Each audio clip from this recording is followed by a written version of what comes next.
Nobel Gundam Berserker Mode. Hey, what's up again, everybody? It's Robert184 from YouTube and gundam.tk. Good to have you here because, yes, the high-grade Future Century kits, part of high-grade Universal Century, is ticking along. And from G Gundam Mobile Fighter, we have the Nobel Gundam this time. Yes, Alan B's having a bad day because she's gone Berserker. This kit came out in September of 2011, and it sells for 1,500 Japanese yen.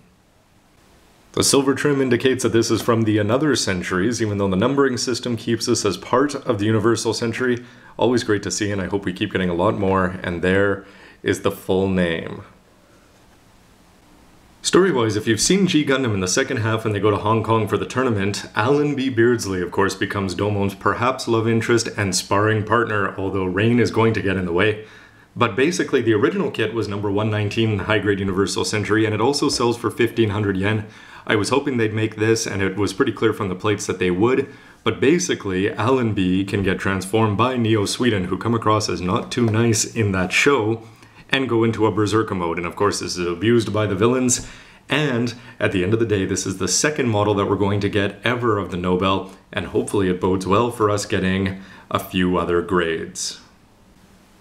I'm a big fan of the cover art overall, except for one part, and namely the fact that, doesn't that look like a beam ribbon? Well, anyway, the regular Nobel does come with it. This one does not, but just the fact that you've got such a whooshing arc there on the cover sort of led me to believe that it might be inside, but instead, she's only going to have beam sabers in terms of armaments. For a look around the box, you're not really going to see it here, but it talks about that it does have color variations. It's going to have pink instead of white, and then you're going to have some purple instead of blue kind of thing, and pink instead of red. And you'll notice there that you've got the beam sabers, but the biggest and change from the regular one is just how ridiculous this hair is that's sticking up all over the place, but it actually comes across as looking quite good. However, weight issues probably going to be an issue, but that's something we'll find out.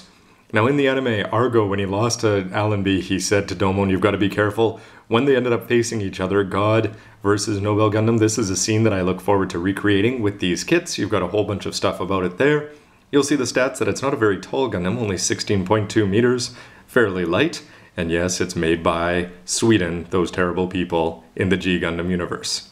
To the other side, well, you'll notice that most of the features they're advertising here are similar to the regular version. It's going to have quite a unique set of hips that bend up and down instead of pivoting front to back like most regular Gundams. The chest is going to move it as well.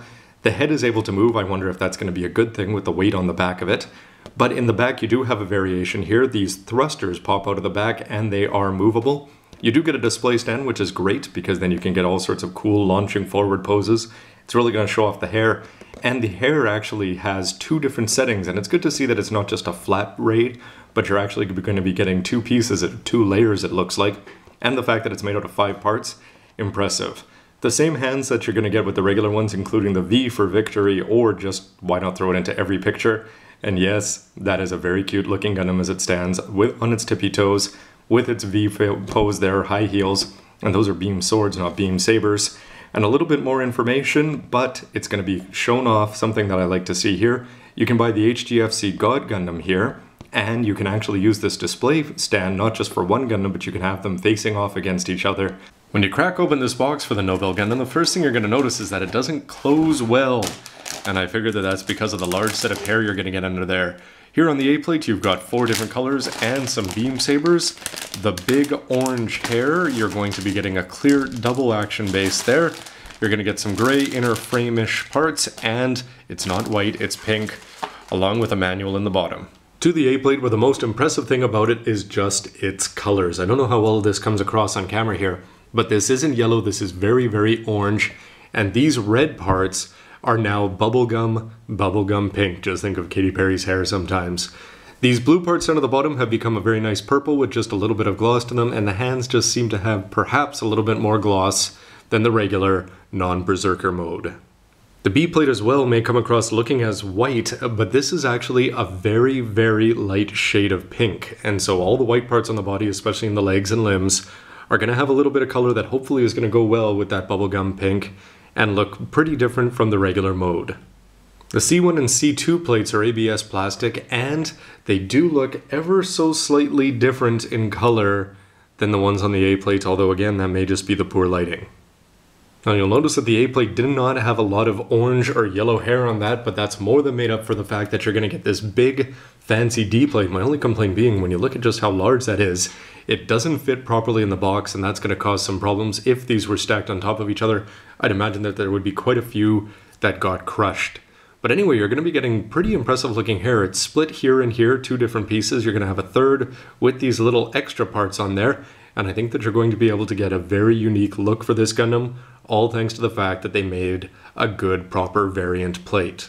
Nothing fancy about this base one, except for the fact it's good that it's clear, and you're going to have the two. You've got a lengthener. You can put this on either one, depending which angle you want to put the Nobel Gundam on, but you can also mount two Gundams on there and have them either working together or attacking each other. Finally, it's nice to see some beam sabers here. You're going to just get a small pair, it looks to me. However, given the Nobel and G Gundam's generally smaller stature, I think these will fit and look just right in terms of proportions. On the sticker sheet, again, these red ones that are going to go around the thighs, these ones are actually coming across as bubblegum pink. You've got the green jewels on there, and these white parts that provide the trim around the sailor clothes or fuku, you're going to be having pink variants here. They're not quite white. To the instruction manual, where you're going to have a nice actual photo of the Gundam with the beam swords down there. The hair is looking ridiculous, but awesome because of it. Same stats written all over. To the color splash pages, where you're going to have the cooling fins. Yes, that's their excuse for having a ridiculous set of hair. And you can see that the thrusters open up from under the lapels on her sailor uniform. Yes, these are air ducts and thruster units. They are not ribbons. Honest. Nothing to do with Ribbons Gundam there anyway.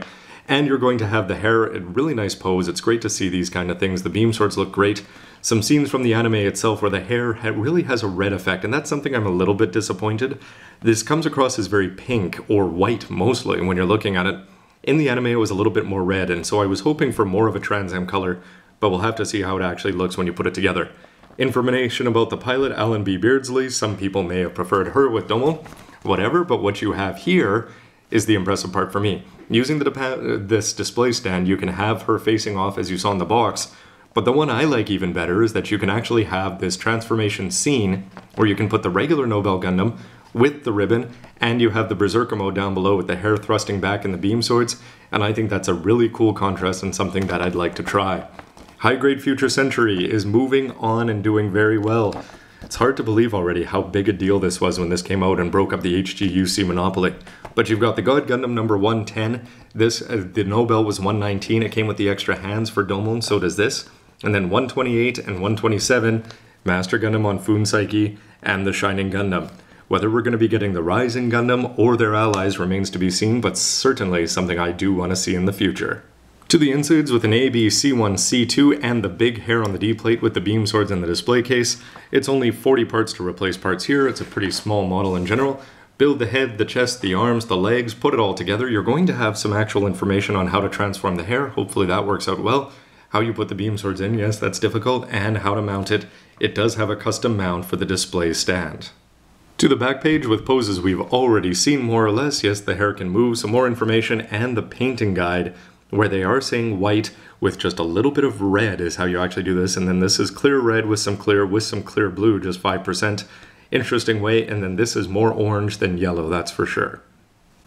Just from the D-box so far, I'm pretty pleased with the changes because there's enough differences from the regular one. I'm talking the thrusters, the colors, and especially the hair, that it seems like it is going to be an interesting build. So stay tuned for the next part, where you'll see it all put together, all the parts, and then stay tuned to see the whole model all put together. Let's see this HGFC line keep going until we get everything, right up until a Devil Gundam. Thanks for watching, everybody. See ya.